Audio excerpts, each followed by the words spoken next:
tokoh yang satu ini berhasil dan hampir menguasai dunia.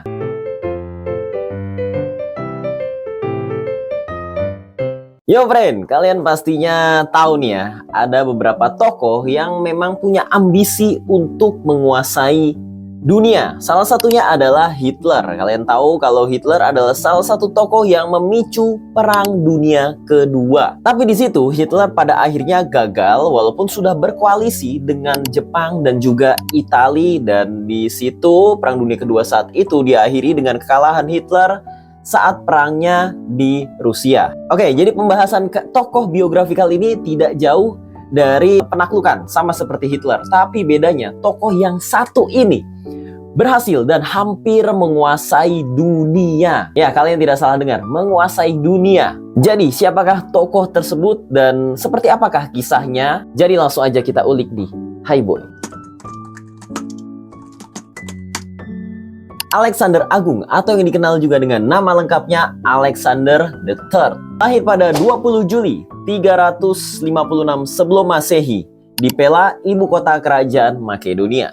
Sejak kecil, Alexander ini sudah menunjukkan potensi yang luar biasa. Hal tersebut kemudian juga dilihat oleh ayahnya, yaitu Raja Philip II. Dari situ, Raja Philip kemudian memilih seorang filsuf terkenal, yaitu Aristoteles, untuk menjadi guru dari Alexander ini. Selain potensi yang dimiliki oleh Alexander sejak ia kecil, ajaran dari Aristoteles inilah yang kemudian nanti menjadi fondasi yang kuat bagi Alexander di masa depannya sebagai seorang pemimpin besar. Alexander kemudian tumbuh menjadi pemuda yang memiliki ambisi besar untuk menaklukkan dunia dan menjadi penguasa yang tidak tertandingi. Pada usianya yang ke-20 tahun, tepatnya pada tahun 336 sebelum Masehi, ayahnya Alexander, Raja Philip II, tutup usia. Dan di situ Alexander naik takhta sebagai Raja Makedonia, dan dari situ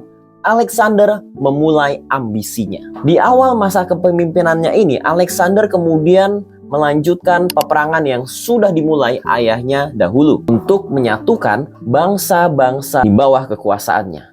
Perang pertama yang dipimpin oleh Alexander ialah saat melawan Persia, yang mana pada masa itu Persia merupakan suatu kekuatan besar, salah satu yang terbesar di dunia.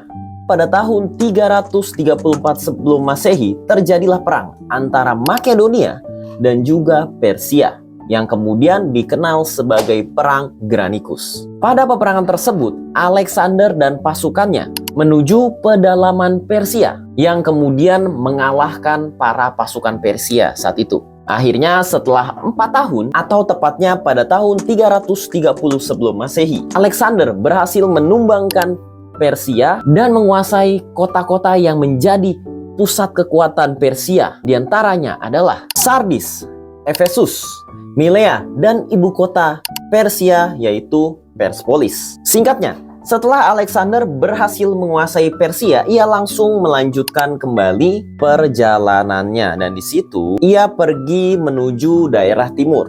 Di daerah timur ini, Alexander beserta semua pasukannya itu berhasil menaklukkan Suriah dan Mesir dengan mudahnya.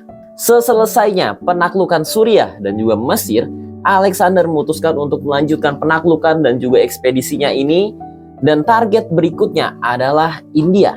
Pada kampanye penaklukan India ini, Alexander di sini tuh sadar bahwa ia akan menghadapi pasukan yang sangat tangguh, juga tantangan yang belum pernah dialami Alexander sebelumnya. Karena pada saat itu India itu terkenal memiliki pasukan yang sangat tangguh dan juga strategi atau taktik perang yang sangat cemerlang. Pasukan India ini juga terbiasa menggunakan gajah sebagai tunggangan dalam berperangnya, yang mana tunggangan gajah ini memiliki keunggulan berperang apabila kita bandingkan dengan pasukan-pasukan yang menggunakan kuda sebagai tunggangannya. Ya, sebagai contoh dari pasukan Makedonia atau yang dipimpin oleh Alexander ini. Namun bagi Alexander yang merupakan pemimpin dengan keterampilan militer yang sangat hebat, keberanian, ahli strategi, dan juga memiliki kemampuan berpikir cepat di saat medan tempur, semuanya tentu dapat diatasi. Yang akhirnya pada tahun 326 sebelum Masehi, perang yang dikenal sebagai pertempuran Hydaspes akhirnya dimenangkan oleh Alexander beserta pasukannya. Namun dari segala keberhasilan dan juga penaklukannya ini, para pasukan Alexander merasa lelah. Karena mereka itu harus berperang terus, jalan terus, paling sekalipun itu berhasil, mereka itu tidak bertahan lama diam di kekuasaannya. Jadi Alexander kan terus menjalankan ekspansinya, pertempuran-pertempurannya untuk memperluas wilayahnya. Karena kan memang pada dasarnya ambisi Alexander ini adalah untuk menguasai dunia di bawah kepemimpinan dari Makedonia ini. Dan di lain itu ada juga beberapa jenderal yang merasa iri akan keberhasilan yang dimiliki, yang dicapai oleh Alexander. Nah, dari situ terjadi pemberontakan yang dipimpin oleh beberapa petinggi yang kemudian juga di sini ditangani dengan bijak oleh Alexander. Dan ada juga beberapa dari antara pemberontak itu akhirnya dieksekusi. Setelahnya, tak lama dari pemberontakan ini, salah satu jenderal Alexander yang bernama Koinos mengatakan dan memohon kepada Alexander untuk berhenti dan juga pulang karena para pasukan ini sudah lelah dan juga rindu kepada keluarganya. Dan mereka ini juga pastinya ingin berjumpa karena kan dari perjalanan-perjalanan Alexander ini tuh mereka memang benar dari Makedonia memulai ambisi Alexander dan bawahan semua pasukannya itu tuh mereka jalan terus. Jadi jalan terus tanpa henti, tanpa pulang ke kampung halamannya. Jadi mereka memang tidak pernah pulang sama sekali Jadi terus ekspedisi, menjelajahi, menaklukkan. Jadi pada akhirnya di sini tuh para pasukan dan yang akhirnya pesan itu melalui jenderal Alexander ini Koinos disampaikan ke Alexander untuk berhenti dan pulang kembali ke kampung halamannya.